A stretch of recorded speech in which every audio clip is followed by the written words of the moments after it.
Today on the Ever Onward podcast, we have Douglas Hart. He was a 27-year FBI agent, and he was involved in some of Idaho's most high-profile cases. Can't wait to catch up with him on those and just get his thoughts and feelings. He also just retired and has started a new company called Threat Zero Solutions, an organization whose mission is to prevent violence in our schools and organizations. Doug is a great friend. I've known him a while, and it's going to be really fun to have him on today. Douglas Hart.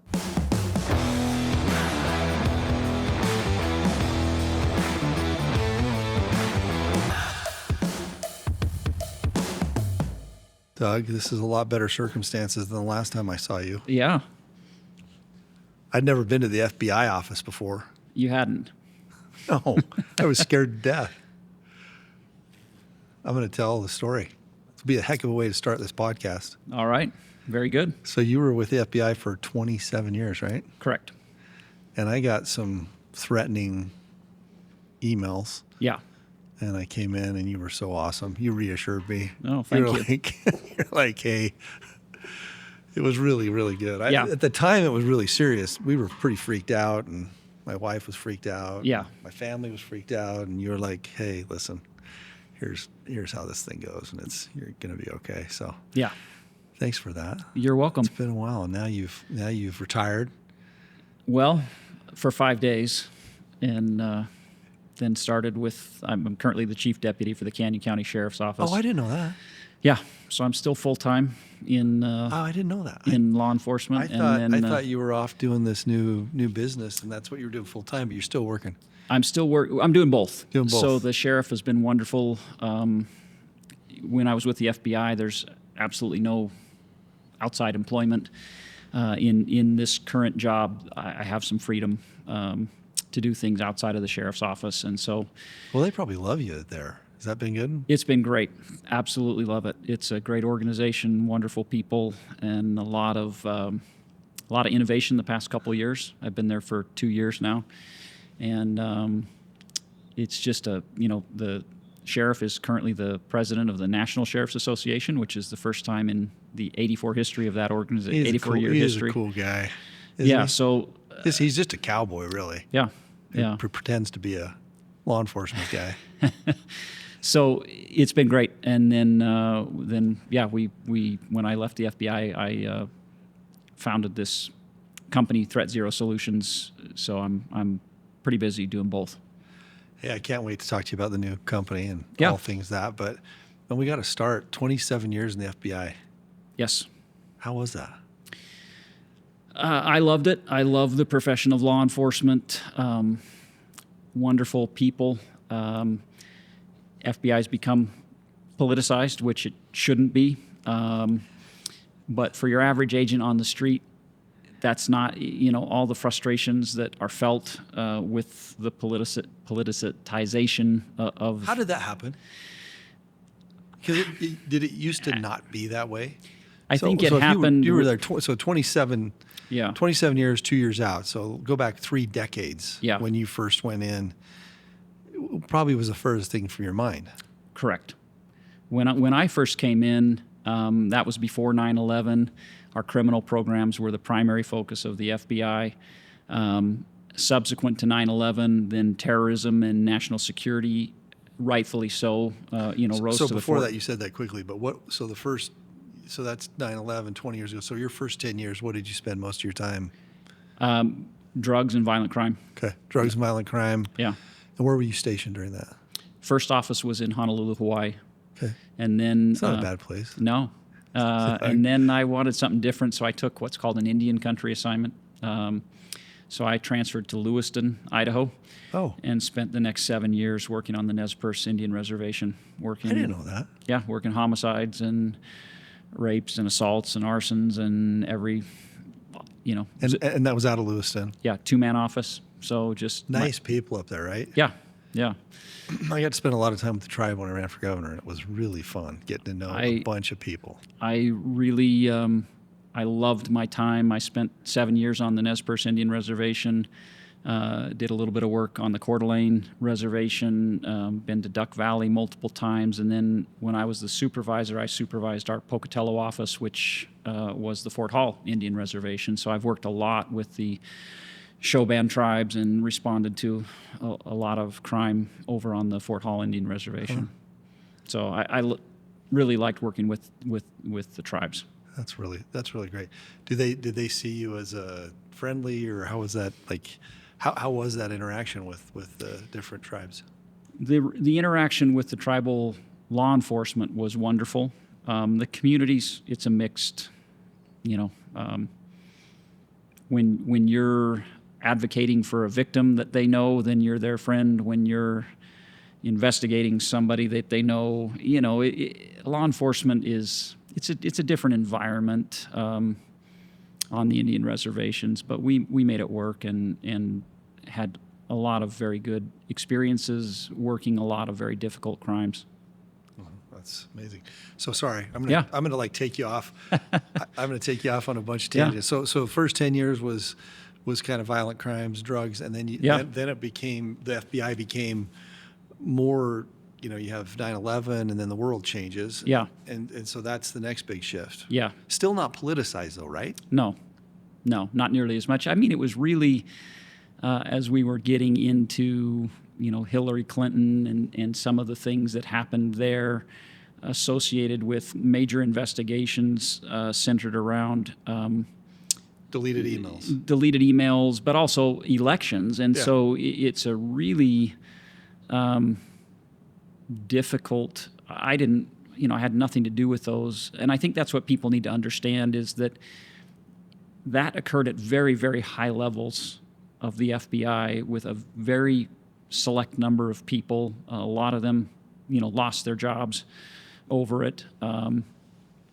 And I'm not into politics, so I don't know what happened, subsequent to that. But I think at the leadership level, they don't want to be in the middle of that, but they find themselves, how do you not get politicized when you're investigating the son of the President of the United States?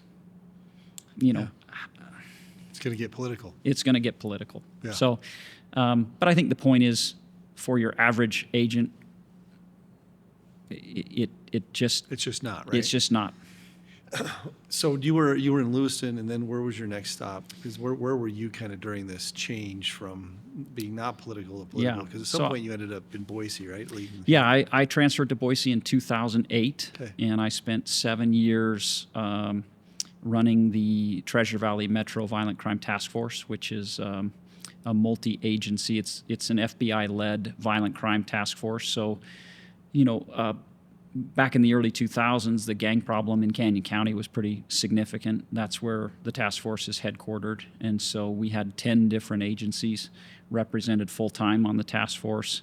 And I was the day-to-day supervisor working gangs and violent crime here. That's a pretty incredible story that not many people realize. If you look at the crime data from Canyon County, Caldwell, I have my theories on what happened, but I think it was really, really good leadership.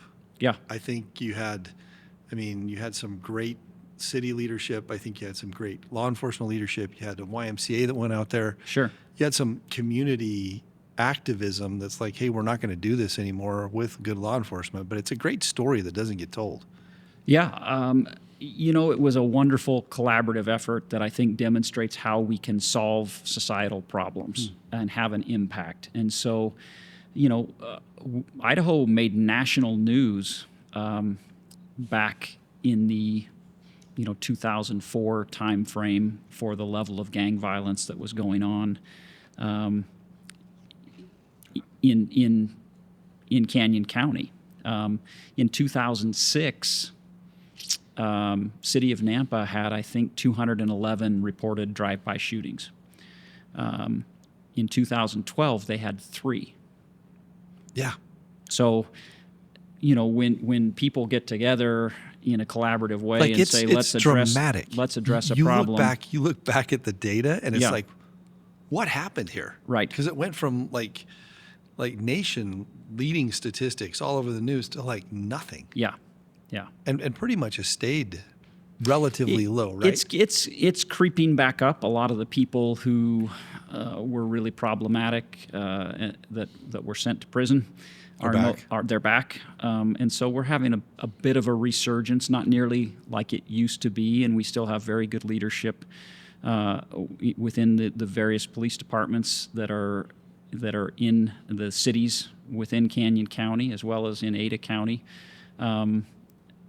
Idaho is a unique place when it comes to law enforcement. I've never been any place that has more of a cooperative, collaborative, sincerely helpful environment than I've seen here. Isn't it wonderful? The leadership actually likes each other. Yeah. We talk to each other. When a problem, I just got a call yesterday from the Meridian chief of police on an issue, and people have kind of grown up here in their law enforcement careers, and so we've known each other for many, many years. People want to stay here. Did you know Ked Wills? Yeah, what a wonderful human being. So Ked and I knew each other. We need to have him on here. You Matty. should. Yeah. He just retired, right? He did. Going back to, is he going to go back to Glens Ferry? No, he's staying here. He's doing some consulting. Is he? But he and I were together in Lewiston, and so my didn't point know is, that. yeah. So I'd known him for over 20 years. So when you think of law enforcement leadership in the Treasure Valley, in this region, there are a lot of very long-standing relationships that have developed as a result of these working through a lot of crises together, and so it just makes for the citizens benefit from that pretty significantly because of the collaboration that exists at the top levels of law enforcement. I don't think the general day to day. I don't think we appreciate what it's like in some other parts of the country. Last year we started helping. Actually, been about 2 years now. A group out of San Diego that was leading child care for law enforcement, and we've been able to play a significant role in that, and opening the first daycare, essentially child care for law enforcement. But we've spent a lot of time with these retired folks from San Diego and California that are leading this nationally, and you just sit with them and ask question after question, and it's terrifying. Yeah, what their lives are like living in San Diego, California as a law enforcement officer, and the crap they put up with. It's like a different world to us, and I can't imagine living in a place where law enforcement is not seen as part of your friends, family, neighbors, part of your community. And I tell the story often. I did night shifts for 10 straight years and worked as an ER doc in this town. And I don't know how many hundreds, if not thousands of nights I had law enforcement in the ER with me. Sure. And I tell people this all the time. Not one time ever did I ever see something that wasn't kind, courteous, doing their job, professionalism. I mean, it's just part of our DNA. Yeah. And I can't imagine living in a community that didn't have that part of their DNA. It's just such a fabric of our safety in our life and raising a family that you respect law enforcement and they're part of your community. Absolutely. It's weird. Yeah, it is. And it's so you go through this whole defund the police thing that happened, and you're like, what on earth is this? Yeah, it's bad. It's just I don't know. Yeah. I'm glad we don't have that here. Glad we don't either. I think it's don't you think it kind of ran its course a little bit too? You're seeing the pendulum swing the other way because despite, you can make statistics work for you however you want, but the end result is a dramatic increase in crime. When you essentially say we're not going to allow you as law enforcement officers to enforce the law. Look at what just happened in California with the overwhelming vote to reinstate, criminal penalties for theft at certain levels because you saw, San Francisco. It's just look anywhere. insane. Yeah. It's insane. People would walk in and steal up to $1,000 and walk out. So we were in Seattle at the Nike store. A group of our, we went over together and we watched a baseball game and we hung out in Seattle together of my guys here that we work together. And we're in the Nike store. Mm-hmm. There's like 6 of us. And, one of Mark Clarley came in. He's like, "Hey, that guy's stealing stuff." I'm like, "What?"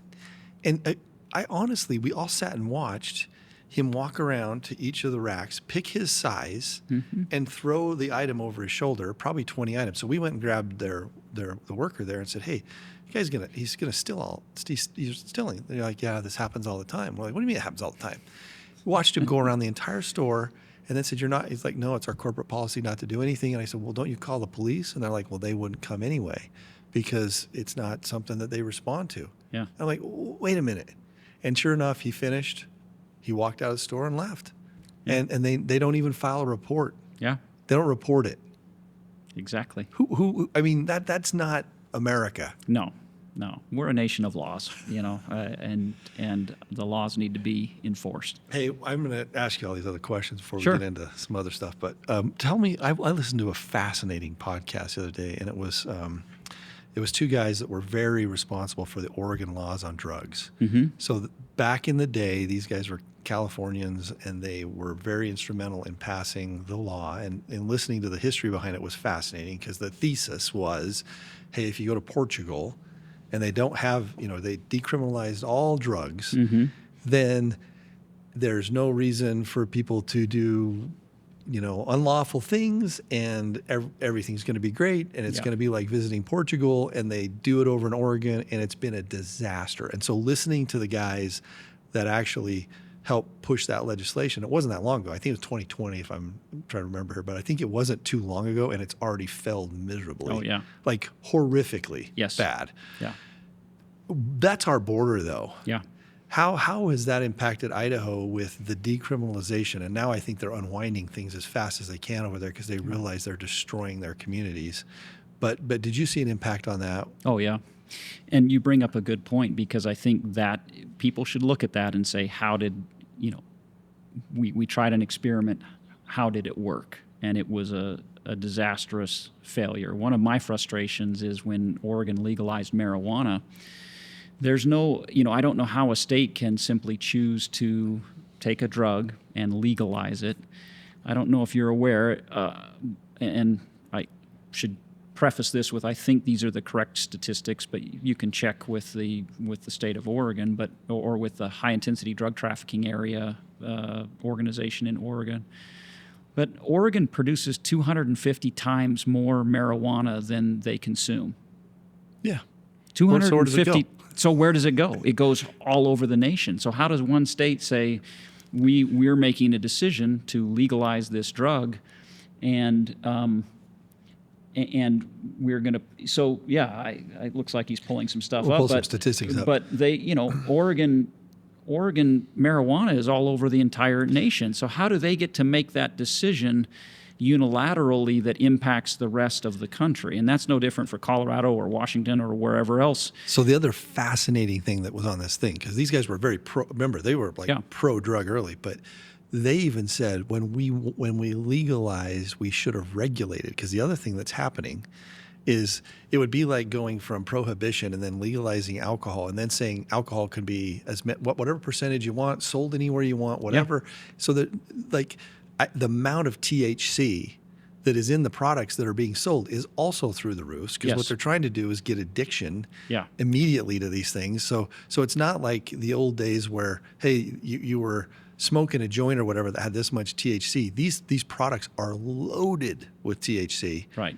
And far beyond marijuana, they also legalized everything. And so when you go to Portland and look at what the results of that are from a societal perspective, and this being a physician, but in laboratory testing, if you expose animals to cocaine or amphetamines, they will take that drug, they will ignore food, water, sex, all the other drives, and they'll take that drug until they die. Yeah.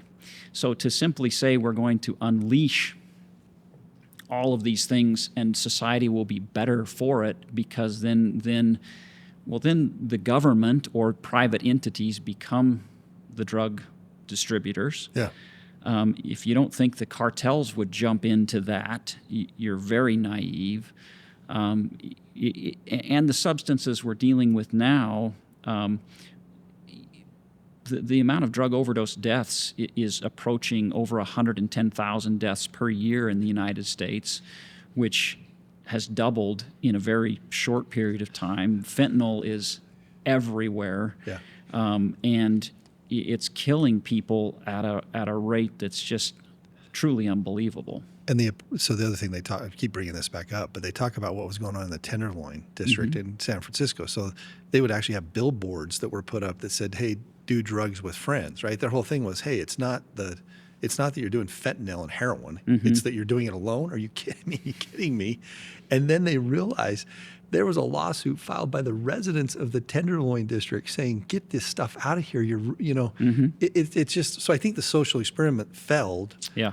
miserably. It's just now, how do we keep Idaho, and hopefully we've seen that fail in Oregon, Yeah. Colorado around us, and I think this idea, anyway. It's been a massive failure, and it just the impact that those types of drugs have on an individual's life is just devastating. And so to think that if we just legalize all of it, it's all going to be this wonderful, it doesn't. What work. are you seeing right now in the Treasure Valley? Is it fentanyl? Back when I was in the ER, it was meth, like above almost anything, like what we'd seen. And you don't go to the ER for meth usually, but you'd have to be really, really having a problem to come in. But we saw a lot of that.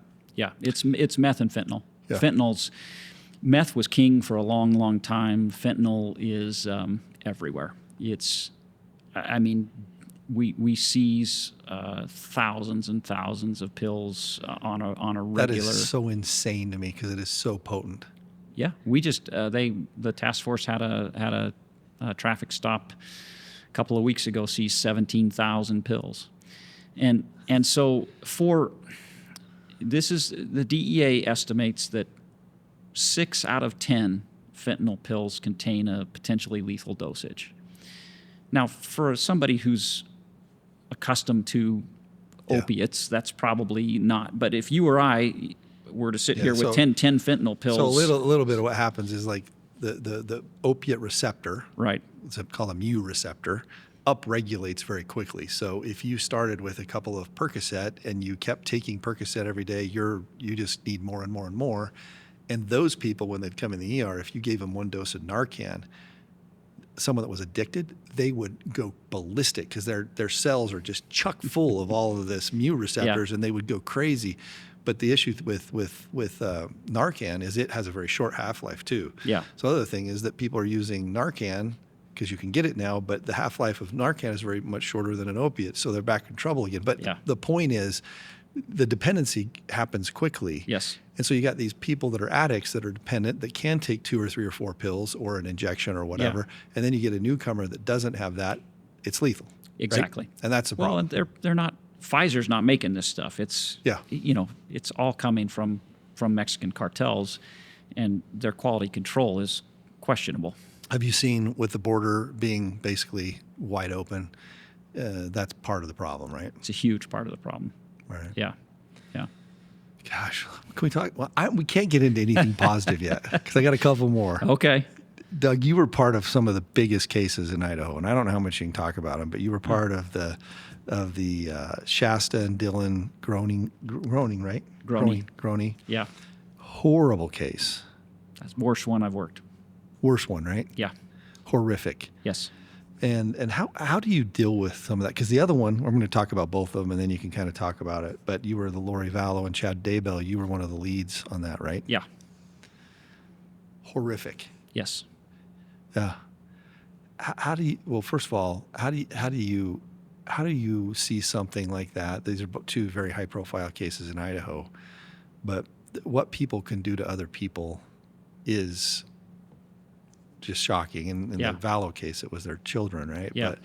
But how is it being the one leading that and digging into it and just dealing with it? So for me, the responsibility that you have as an investigator on those cases is substantial. And when you have a duty to perform, it's probably similar in the emergency room. If you're a bystander and see a gunshot victim, that's traumatizing. But if you're a physician and you're analyzing that, saying, these are the steps I need to take in order to affect an impact on this. Protective, right? Yes. And so when you see those things, that's part of the case, it's part of the evidence, it's part of, there's information there that may be valuable to you in how you navigate that case. And so, you have a duty to perform, which is an important duty. And at least for me personally, that's always been a little bit of a protection. At some point, does that dam break, or how do you unpack that baggage? I don't know. There are things that I saw in the Groene investigation that I've, literally never discussed with another human being, probably won't ever. It's that bad. But you can't really pack up and go home. So you compartmentalize it and stuff it away somewhere, and you work. Yeah. And so, that's just you see a lot of bad things. You see a lot of heartbreaking things, but you are the voice for the victims in those cases. And if you fail to do your job, then they don't have a voice. You become their advocate for What a great way to look at it. Justice. And so that is a motivation, and that helps you to respond to those things. When we were excavating the graves of the JJ and Tylee over in eastern Idaho, those were two really rough days. We're parents, and you're seeing things that you shouldn't see. I think with that one being so recent, I think everyone knew, but they were just cheering for, find these kids and get some closure to it. When did that break? When did you know where they were? That was a really interesting is not the right word, but it was a very complex set of circumstances. And what I really take pride in as far as the Daybell Vallow case is it's not one individual that did some brilliant thing. It was just really methodical, thorough law enforcement investigations that won the day. And so what we were doing, we were following every lead that came in. At the same time, we were doing a massive electronic device, cell phone analysis. And there was a piece of that was really critical in terms of some timing and some particular dates. In conjunction with that, we were looking for what's our last known sighting of Tylee, what's our last verifiable sighting of JJ. Those dates became important, and that was an entirely separate line of investigation. We had seized probably close to 60 different computers and phones. We had to go through those one by one. One phone, for instance, had 54,000 text messages. And you can't do a keyword search because you don't know what the keyword might be. So you have to go through them line by line. And we had an analyst going through one of the phones, and we knew these dates for last known sightings alive. And there was a text message that coincided with the date of the last known sighting of Tylee alive, and also coincided with some cellular telephone analysis that put Alex and Chad on the property. And so you start putting all these, and then you build, and so we said, okay, with all of these pieces, we have enough for a search warrant. And you have to meet that threshold. You have to meet that threshold. You're also thinking of the end from the beginning, right? Yeah. You got to have something that's going to hold up in court and put these guys away once you get it. Right. So then you were able to get the search warrant. How confident were you when you went there that was going to be what you found? I was fairly certain because the text message was Chad Daybell texting his wife, I shot a raccoon. while I was burning these branches, and then I buried it in the pet cemetery. Well, what that is he's having to come up with an excuse why they're digging and burning on the property on the morning after the last known sighting of Tylee, in conjunction with Alex being on the property for 2.5 hours during the exact time that text was sent. And so we couldn't think of, I felt fairly confident, but until you actually found them, and we found JJ first, and then Tylee. Tylee was, I don't want to be graphic, but Tylee was in pieces. So that took two full days to process that crime scene. With those two, your opinion on this, because you could almost say, okay, was one person so delusional that they were just, but two people so delusional that they could kill their children? I mean, it's just so sad and so horrible. What are your thoughts on that case? I think it was a unique circumstance. There were more than, there's Alex, the brother, was in that, as were some other people on the periphery.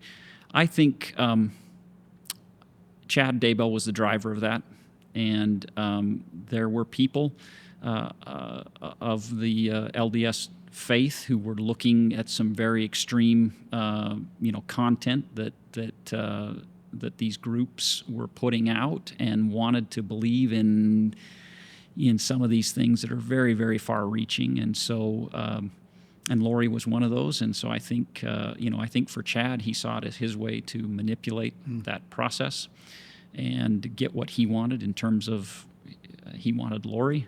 And he knew the way to get her was to be this visionary and this prophet, and what was in the way. JJ was an autistic boy who required a tremendous amount of time and attention and care, and Tylee was a teenage girl going through a lot of stuff. And so I think in Chad's world, he had the fantasy girl. He just didn't want the baggage that went along with that. And so he had to create a set of circumstances where they could, justify using these ridiculous concepts that he came up with, justify, murder as essentially freeing those people from the dark spirits that had inhabited their body. Yeah. So evil. Yeah. Well, man, bless you for doing it all. I mean, it's a heavy thing. I want to get, this goes by way too fast, Doug. So let's transition to some really, really great things you're doing. Sure. So first of all, James, your brother. Yes. I love that guy. Oh, thank you. So I got to tell the story of James. So I'm on a plane with him going to a football game, and I was looking for a CEO of my company. And I'm sitting there. He's like, we're just getting to know each other. Oh. And he's like, what do you do? And I'm telling him what he did. And he just said he had just like exited another company. And I said, well, here's where we're at, but we really need someone to kind of take it to the next level. And between going there, it was a Utah State game, I think. Going to the game and coming back, I'm like, hey, can we meet tomorrow? Anyway, he became the CEO of StatPads, which is a company I had, and absolutely just killed it for us. Perfect guy, right time, right place, right skill set. Yeah. It's a great example, actually, of sometimes founders, you know what needs to be done, and you kind of have the vision for it, but you kind of need the guy to execute your plan. Yeah. And he was the executioner. Came in and just he just killed it for us and did a great job. So you found a new business with him. Yeah, he's the CEO of Threat Zero Solutions. So Threat Zero Solutions. Yes. I can't wait to hear about this. Yeah. Well, so towards the end of my FBI tenure, the last 7 years of my career, at a national level, anytime a threat related to the state of Idaho, that came straight to my desk to deal with. And so the last 7 years of my career, I dealt with hundreds and hundreds of threats to schools, to organizations, and the FBI's done a lot of top quality research along with the Secret Service and Department of Education and Homeland Security have looked at how can we prevent violence in our society. And primarily I'm talking about, active shooter events and mass attacks, but also other types of violence that take place. And so there were so many of these threats that I eventually became what's called a certified threat manager. And there are very few of those in the country. You have to take a series of exams to obtain that certification. But that's the volume of threats I was dealing with. I wanted to get better at threat assessment and threat management, and consequently traveled and trained for years throughout Idaho and throughout the West on an evidence-based approach to violence prevention. And that's what I love about what we're doing is it's 100% evidence-based. And the problem was, as an FBI agent, I would leave that training and I've given you some good information, but I've given you nothing to implement. I've taught you something. But where do you go from there? But where do you go from there? What do I do now? What do I implement? How do I implement it? And so as I was winding down my career in the FBI, I spoke with my brother frequently and with my oldest son, who had graduated and was working in the venture capital, finance world. And we just, over the course of a number of years, said, we'd love to have a mission focus, a purpose, to do something that we see is really so desperately needed.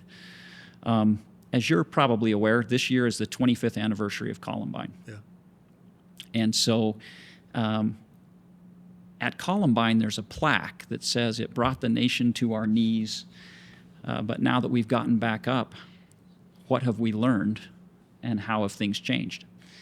And so those two questions apply not only to schools, but to our society, because that's where, in fact, it's in business where most of these things take place. They own almost 50% of these types of attacks.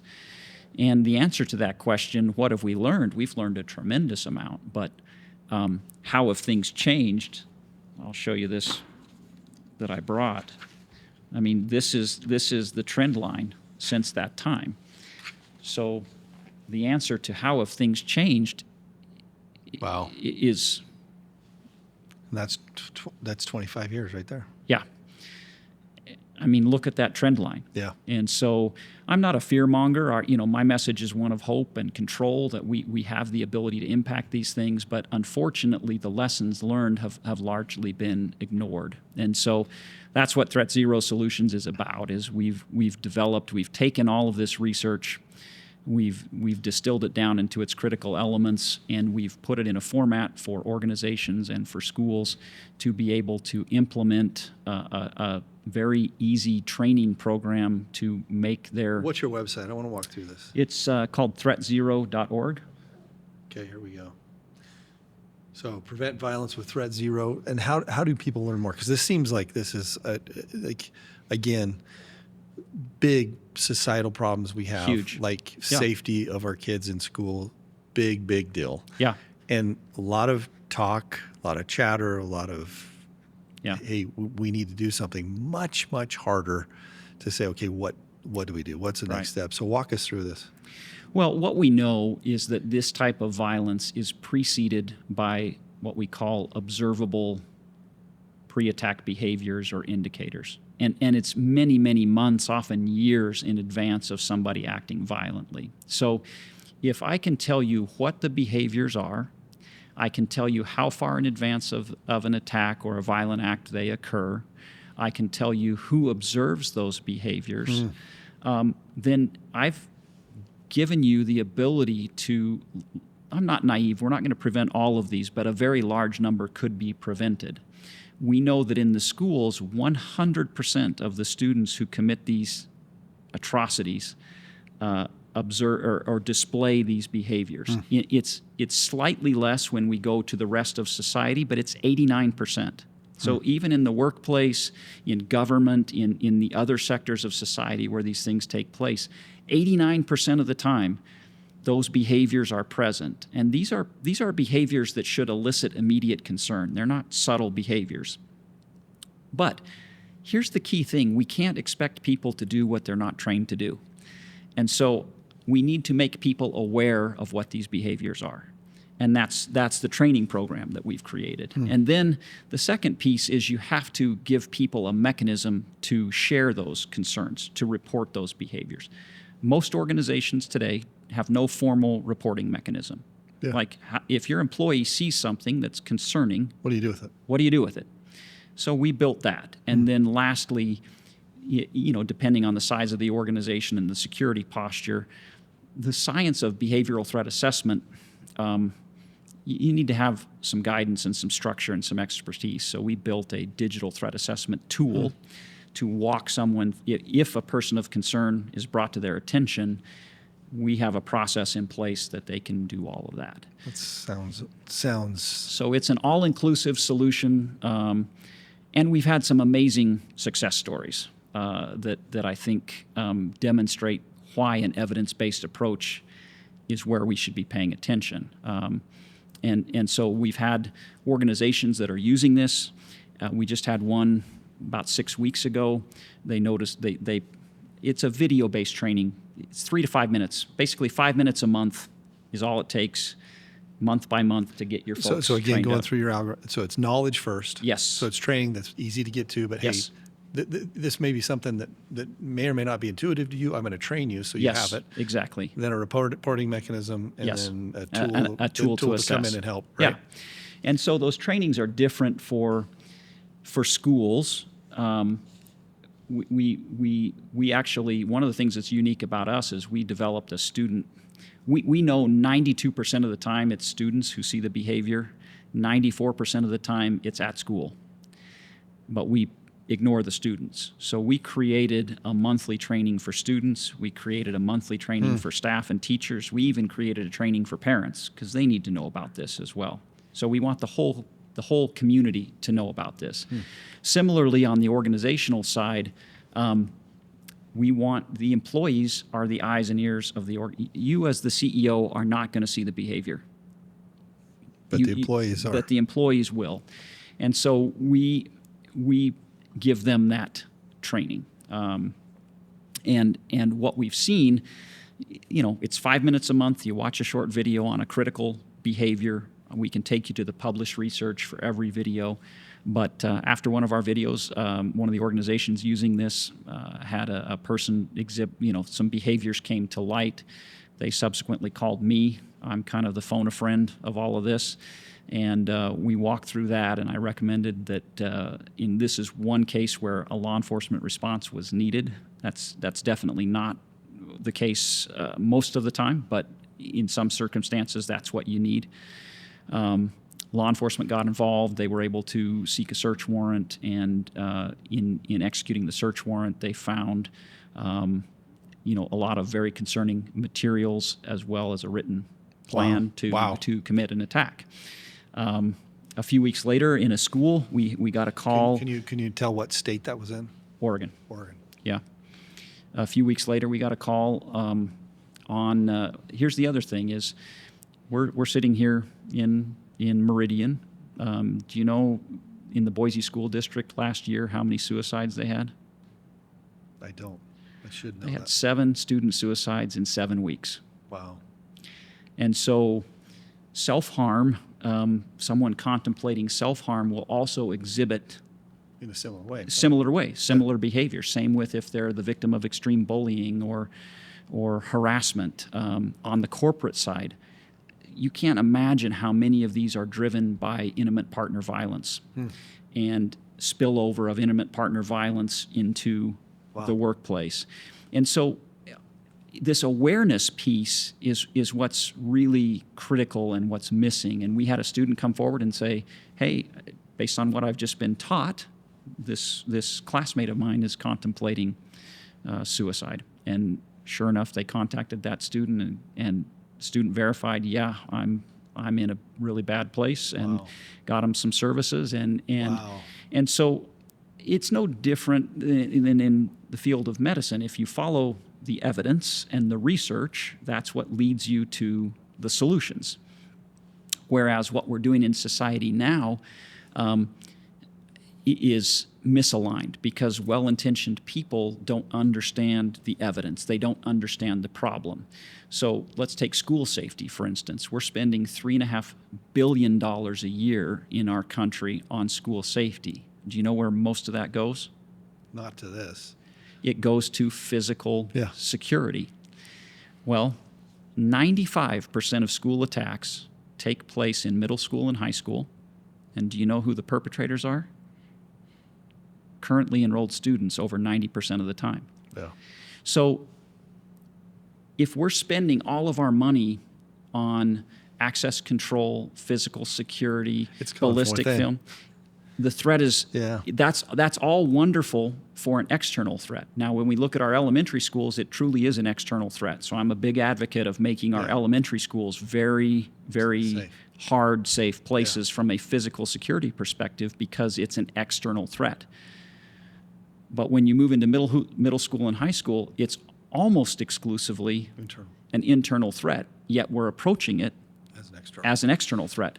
And so we have this program that we've created. Well, and my guess, I mean, I know James. He absolutely just killed it for us. It's what is scalable. Yes. You're using technology. Yes. You're doing a lot of the things that he actually did for stab pads. Yeah. That probably are correlating very well. Of how do you scale this thing? How do you do it? How do you track it? How do you Yeah. a lot of that's And- probably playing straight over, right? Yeah, and it's been, it's just working really well in terms of. So how do people, like, for people listening today, how do you get more information, and where do we go? And just go to threatzero.org, and there's a tab up there that says book a call, and we can reach out for you, and particularly in the workplace.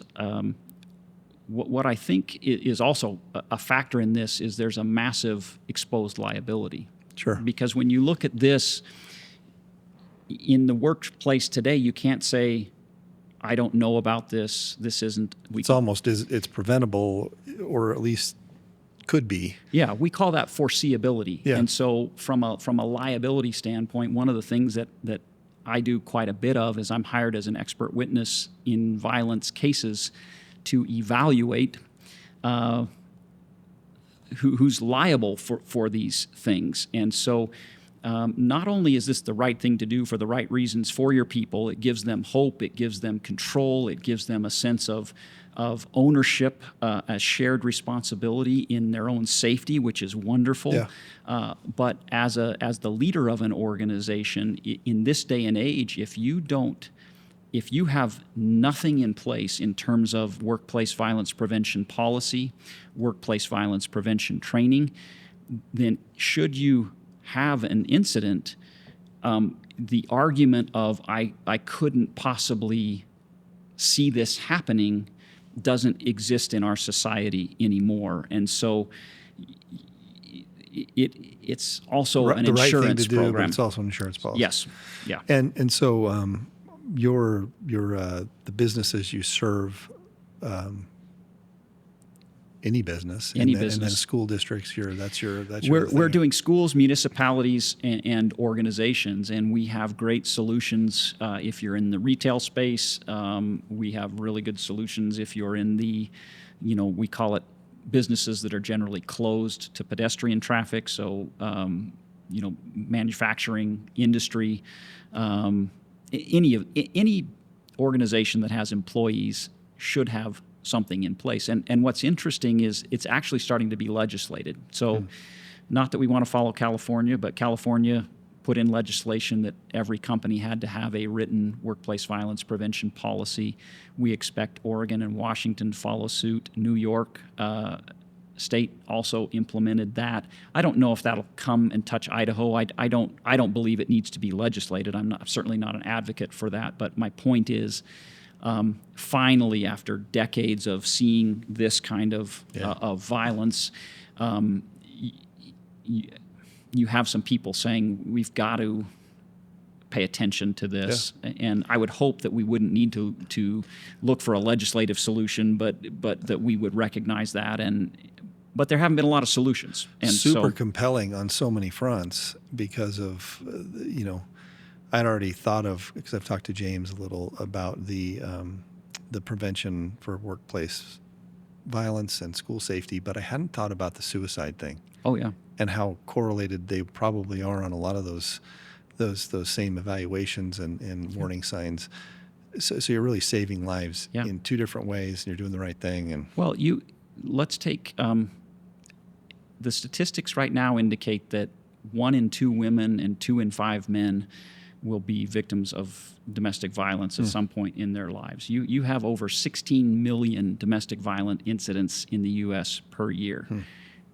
Well, that's probably happening to somebody in your organization. Would you not want to advocate for them and get them some help? Half of the mass attacks that we've seen have come in conjunction with an employee being fired, reprimanded, or otherwise disciplined. Yeah.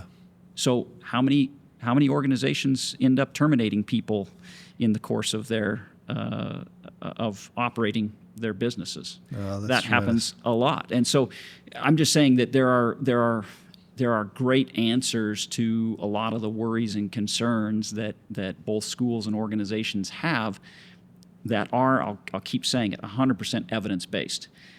This isn't, we put it together, but the research comes from pretty irrefutable sources that are published and verifiable. And so if you pay attention to the evidence, then the solution works. And so that's what we're all about. Well, hey, we're thrilled to be able to get the word out and send people your way. And then, as importantly, thank you for your service, Doug. No, my pleasure. A long time and still right here in our community taking care of people. Yeah. I'll be here for a long time more. Thank you for taking care of me when I needed it. A little threat assessment. Yeah. That was really good. And that ties into all of this. Yeah. We're providing those tools to be able to assess that kind of thing that just like what happened to you. It's amazing. Well, thank you for your service, Doug. Yeah. Thank you for coming on today. My Appreciate pleasure. it. I can't thank you enough for having me. Thanks, everybody.